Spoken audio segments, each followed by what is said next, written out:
out of our emergency plan that we had set in place.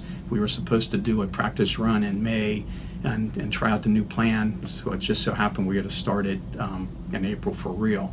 The Blue Ash Montgomery and Symmes Township F4 tornado of April 9th, 1999 still stands as one of the deadliest on record in the tri-state. 38-year-old Donna Lewis of Blanchester was killed on I-275 near Montgomery Road. 40-year-old and Blue Ash Bob Evans manager Charles Smith was killed on I-71 near Pfeiffer Road that night. Lee and Jacqueline Cook were also killed after being thrown from their home that morning. Their bodies were found in a field near Sycamore High School.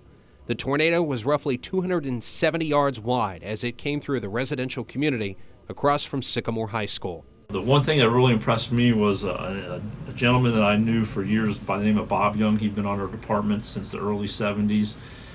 He knew the community like the back of his hand. I said, Bob, tell me exactly where you're at. And you can hear him pause on the radio and say, I'm not really sure. He goes, I can see Sycamore High School, so I must be on Cornell and the Valley Stream Lakewater. And it just stuck with me that here's a guy who knows the community so well, and he's not even sure where he's at based on the devastation in that. The signs of damage 18 years after the tornado have been replaced with signs of growth. 90% of the trees at the Johnson Nature Preserve in Montgomery were destroyed.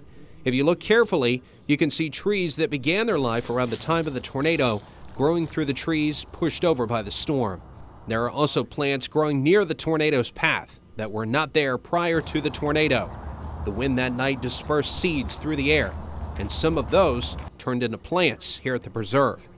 As the signs of growth grow taller and stronger, those who survived the April 9th, 1999 tornado are thankful. I quite honestly was expecting more fatalities as well as more devastating injuries, but it was a shame that 4 people lost their life. However, I thought it could have been a lot worse. We were lucky it happened at 5:30 in the morning as opposed to 7:30 when the high school was in operation. That would have had a lot more kids and students in that vicinity. We have a mutual aid program that's set up where different cities will come in and help you, and it's amazing how many people were here the day of the tornado to start helping and how many people helped out through the next months and even into the year. I'm meteorologist Scott Dimick, Local 12 News.